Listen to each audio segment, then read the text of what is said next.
Hello everyone. Art कहानियों की जो एक सीरीज़ हमने चालू की है उसकी पहली कहानी का ये दूसरा यानी आखिरी पार्ट है। एंजॉय।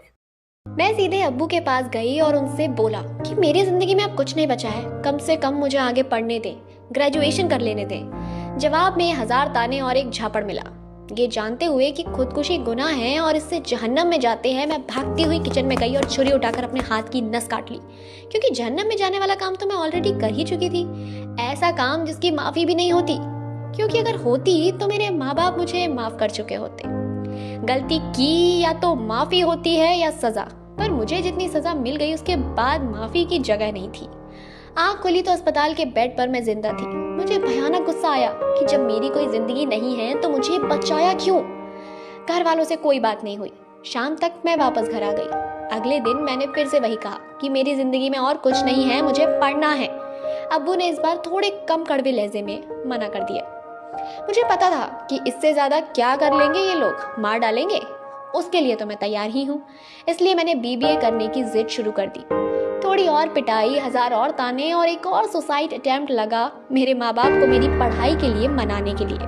मानने का मतलब ये नहीं था कि बेटा जाओ जैसे पहले थी वैसे पढ़ो जाकर, नहीं। अब मुझे बुर्का पहनना था, जेवर की पाबंदी थी, मोबाइल भी लिया जा चुका था। अब्बू या भाई कॉलेज छोड़ने आया जाया करेंगे और अगर वो बिजी हैं तो उस दिन मैं नहीं जा सकती, चाहे एग्जाम ही क्यों ना हो। और लड़कों से इतनी दूरी जैसे वो एग्जिस्ट ही नहीं करते। खैर, इसके लिए तो मैंने खुद कुरान शरीफ पर हाथ रखकर उन लोगों के सामने कसम खाई और कहा कि अगर आपको खबर भी मिले कि मैंने किसी लड़के से बात की है तो उसी दिन मुझे मार डालना। ये कसम मैंने उनके लिए नहीं, अपने लिए खाई थी। उन्होंने एचओडी को सख्ती से कहा है कि ये किसी लड़के से इंटरेक्ट नहीं करेगी और ना मेल टीचर इससे बिना वजह बोलेंगे। यार मारिया, हमारी तो समझ भी नहीं आ रहा, क्या कहें हम। वी आर सॉरी, वो दोनों बोली। उन्होंने कहा था कि प्राइवेट कर लो, डिस्टेंस कर लो, लेकिन उन 2 सुसाइड अटेम्प्ट्स के बाद मैं अजीब बेखौफ हो गई थी। मुझे एक नॉर्मल लड़की की तरह कॉलेज जाकर पढ़ना था। मैंने उनसे कहा कि मैंने गलती की और आपने सजा दे दी, अब मुझे जाने दे। और अगर सजा पूरी ना हुई हो तो रोज कॉलेज के आने के बाद मुझे 100 डंडे मार लेना। और अगर गलती इतनी बड़ी है कि इतनी भी गुंजाइश नहीं है तो मौत की सजा दे दीजिए, मरने दीजिए मुझे। पता है सना रीना, इस हादसे ने मुझे सिखाया कि लड़कियों की गलती की माफी नहीं होती। क्योंकि अगर बात होटल जाने की और जिना करने की है तो वो तो फैजान ने भी किया था, पर उसे किसी ने कुछ नहीं कहा। वो तो मस्त होगा अपनी जिंदगी में। खैर, मुझे उससे क्या मतलब यार, वो तो पराया था। मेरे घर वालों तक ने नहीं पूछा किस लड़के के साथ गई, क्यों गई, कौन था वो, क्योंकि उनके लिए इतना काफी था कि उनकी लड़की लड़के के साथ गई, बस। अगर उस मोहल्ले वाले की जगह खुद अब्बू ने देखा होता तो शायद इतना नहीं होता, क्योंकि उसके देखने से अब्बू की इज्जत मोहल्ले में नीलाम हो गई। अब्बू की नीलाम हुई, मेरी तो लुट गई थी यार। काश अब्बू ने अपना शहर अपनी बेटी की इज्जत लुटने की वजह से छोड़ा होता। ये कहते ही मारिया रो पड़ी। उन दोनों ने उसका एक एक हाथ पकड़ लिया। मारिया ने खुद को संभाला और बोली, बस यही है यार मेरी जिंदगी, मेरी परेशानी।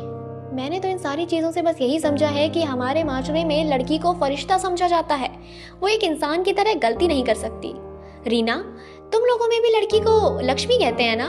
मतलब या तो आफत समझकर पैदा होते ही मार देंगे या देवी समझकर पालेंगे, बस इंसान नहीं समझेंगे।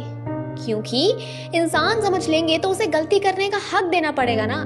सच में यार, लड़कियों की गलतियों की माफी और कफारा नहीं होता, कुछ नहीं होता।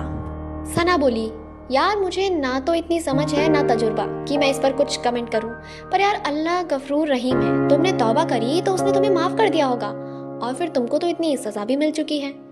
इतनी बातों में रीना पहली बार बोली।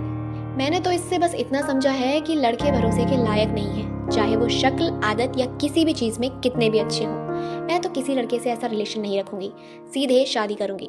मुझे तो डर लग रहा है यार तुम्हारी बात सुनकर। मारिया बोली, मुझे नहीं लगता उसने मुझे माफ किया है, क्योंकि अगर माफ किया होता तो वो अपने बंदों से भी मुझे माफ करा देता, मगर उसके बंदे ने तो मुझे माफ किया ही नहीं। तुम्हें किसी आलिम से बात करनी चाहिए, ऐसे अपनी जिंदगी गलतफहमी में और गिल्ट की फीलिंग के साथ ना गुजारो। मेरी नजर में तुमने कुछ गलत नहीं किया है। उम्र के इस पड़ाव पर सबके पैर फिसल जाते हैं, और फिर जो तुम्हारे साथ उस दरिंदे ने किया, मेरी तो समझ कहती है तुम्हारे सारे गुनाह वहीं धुल गए होंगे।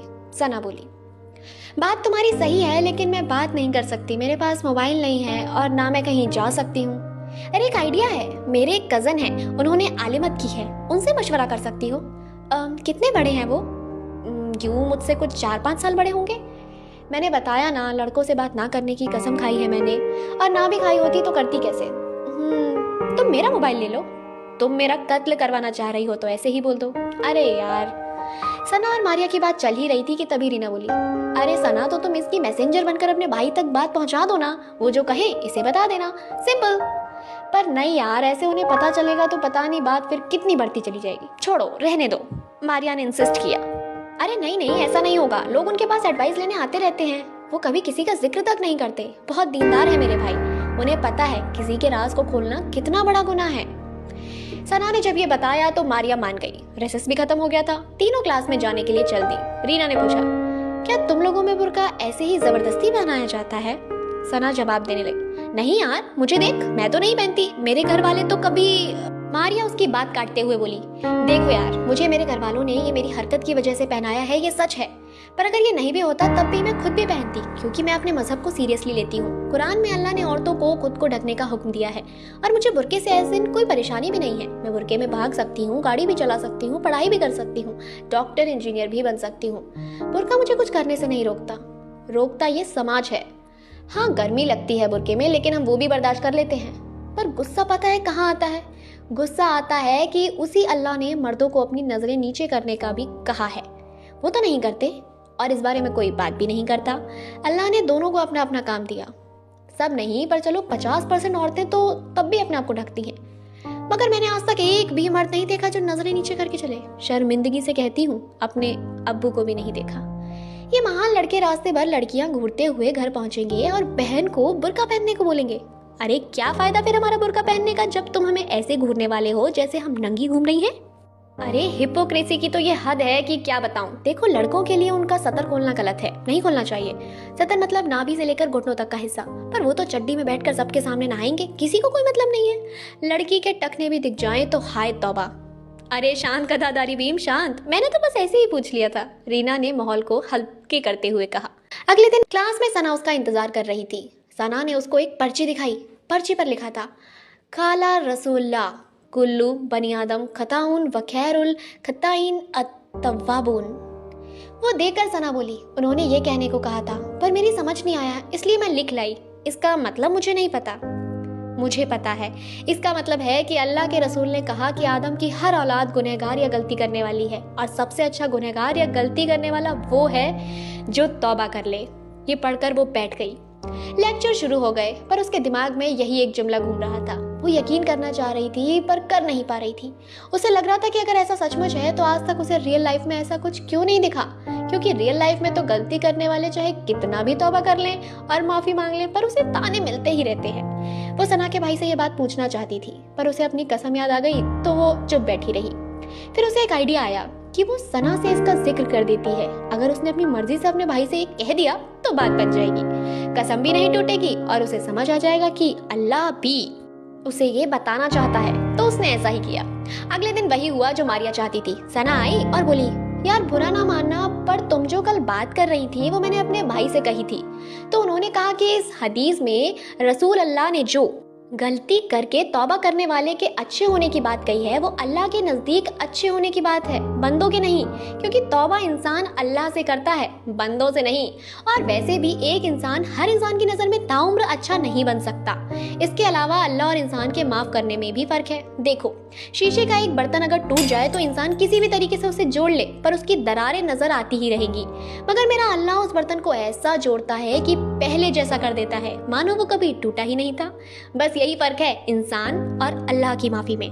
मारिया खुश थी, उसे अल्लाह की तरफ से एक इशारा मिल गया था कि तुम इस तरह अपने शक दूर कर सकती हो। मारिया का अल्लाह पर भरोसा कुछ अलग ही तरह का था। वो ऐसे ही अंदाजे लगाती थी कि अल्लाह को उसका क्या काम पसंद है और क्या नहीं। इतना सब होने के बाद भी उसके मन में यही ख्याल था कि अल्लाह ने उसके लिए कुछ तो सोचा होगा। उसने खुद भी मजहब की किताबें पढ़ रखी थी, और उसने उन किताबों में कहीं भी वो भेदभाव नहीं देखा था जो वो अपने समाज में देख रही थी।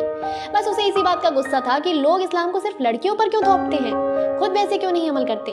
अल्लाह और अल्लाह के रसूल तो अच्छे मर्द की पहली निशानी भी यह बताते हैं कि वो मर्द अपनी औरत के साथ अच्छा हो, पर असलियत में ऐसा कुछ नजर नहीं आता। हमारे समाज में तो कुर्ता पजामा पहने सर पर टोपी लगाए मस्जिद जाने वाला मर्द ही अच्छा है, घर में चाहे औरत की वो एक ना सुने। यहाँ के मर्दों को तो बस ये पता है कि औरत के जिम्मे शौहर की खिदमत है, औरत के हुकूक जैसे कुछ है ही नहीं। शरीयत में तो शादी के बाद औरत का अलग घर होना भी उसका हक है, मगर यहाँ तो औरत अगर डर डर के अलग घर को कहे तो उसे घर तोड़ने वाली चुड़ैल का दर्जा मिल जाएगा। ये सब सोचते सोचते मारिया फिर सना से बोली, बात तो उन्होंने सही कही, पर पता नहीं आगे मेरी जिंदगी में क्या है। अल्लाह ने कुछ तो सोचा होगा मेरे लिए, क्योंकि इस पढ़ाई के बाद मेरे अब्बू मुझे कोई जॉब तो करने देंगे नहीं और शादी कोई मुझसे करेगा नहीं, तो मेरा जाने क्या होगा। इस पर सना बोली, अरे कोई होगा तेरे लिए भी यार, फिक्र मत कर। मैंने एक किताब पढ़ी थी, पीर ए कामिल, उसमें लिखा था अच्छी औरतों के लिए अच्छे मर्द होते हैं, तेरे लिए भी कोई अच्छा लड़का होगा, चिल कर। मारिया को नहीं पता था कि वो अच्छी औरत है या नहीं। रीना भी ये सब सुनकर बोली, हाँ और क्या, मैं भी प्रे करूंगी तेरे लिए, तू घबरा मत, हम लोग ढूंढेंगे तेरे लिए अच्छा लड़का। रीना हमेशा माहौल हल्का करने की कोशिश में रहती थी। मारिया को कभी कभी फैजान का ख्याल भी आता था, पर वो उसे अपने दिमाग से झटक देती थी। अब वो उसके बारे में कुछ सोचना नहीं चाहती थी। वो उसे एक बहुत बड़ी गलती समझकर और उसकी की गई जबरदस्ती को अपनी सजा समझकर भूल जाना चाहती थी। सजा इसलिए क्योंकि उसका हमेशा से मानना था कि अल्लाह जो भी करता है किसी वजह के तहत करता है, और उसे अपने साथ हुआ ये काम सजा के सिवा कुछ मालूम नहीं पड़ता। मगर दर्दनाक बातें भूलना ऊपर वाले ने इंसान की किस्मत में रखा ही कहाँ है। कुछ दिन गुजर गए और एक दिन सना मारिया से बोली, इन दिनों मैं और फरहान भाई तुम्हारे बारे में बात कर रहे थे, तुम्हारे हर पहलू पर बात की हमने, और कल उन्होंने एक ऐसी बात कही जिसने मुझे बहुत खुश कर दिया। वो बोले कि वो तुमसे शादी करना चाहते हैं। मारिया को समझ नहीं आया कि ये खुशी की बात है या दुख की। वो कंफ्यूज थी। उसके मुंह से पहले अल्फाज निकले, नहीं नहीं नहीं, वो मुझसे शादी नहीं, मेरी हालत पर रहम कर रहे हैं। रहम का काम अल्लाह का है, उसे करने दो। वाह कितने समझदार हैं मेरे भाई, उन्होंने कहा था कि तुम यही बोलोगी। इसका जवाब उन्होंने ये दिया है कि अल्लाह ने इस दुनिया को असबाब से जोड़ा है, मुझे अल्लाह के रहम का असबाब समझकर कबूल कर लो। अगर हाँ तो मैं तुम्हारी पढ़ाई पूरे होते ही रिश्ता भेज दूंगा, या चाहो तो पहले भी भेज सकता हूँ। मारिया की आवाज नहीं निकल रही थी, बस आंसू निकले। उसको यकीन नहीं हो रहा था कि एक मर्द उसके लिए ये बोलेगा, वो भी सब जानते हुए। फिर भी उसने कुछ दिन का वक्त मांगा और एक दिन हाँ कर दी। वो पढ़ाई पूरे होते ही शादी कर लेना चाहती थी, इसलिए उसने सेकेंड ईयर पूरा होने तक रिश्ता भेजने को कहा। हाँ करते वक्त वो बस ये सोच रही थी कि दुनिया में सब मर्द एक जैसे नहीं हैं। कुछ फैजान जैसे दर्दनाक माजी देने वाले हैं, तो कुछ फरहान जैसे उस माजी की फिक्र ना करते हुए लड़की को इज्जत देने वाले भी हैं। या यूं कह लो कि कुछ अल्लाह की सजा के असबाब हैं और कुछ अल्लाह की रहमत के। मारिया बहुत वक्त बाद असल में खुश थी। आज उसका क्लास में मन कुछ अलग ही तरह से लगा हुआ था। लेक्चर चल रहा था, तभी अचानक टीचर ने गुलशन के बारे में पूछा कि वो क्यों नहीं आ रही है। तो नेहा ने बताया, अरे सर वो उसका बीटेक के एक लड़के के साथ अफेयर था, तो वो उसके घर वालों को पता चल गया, इसलिए उन्होंने उसकी पढ़ाई छुड़वा दी, अब वो नहीं आएगी। और वो लड़का? जी वो तो आता है, वो तो लड़का है ना। तो दोस्तों ये थी आज की कहानी प्रायश्चित। कैसी लगी ये कमेंट सेक्शन में लिखना मत भूलिएगा। और हाँ, मारिया के बाकी क्लासमेट्स के बारे में अगर आप जानना चाहते हैं तो हमारे अगले एपिसोड्स का इंतजार आपको करना ही होगा। मिलते हैं अगले एपिसोड में एक नए किस्से के साथ।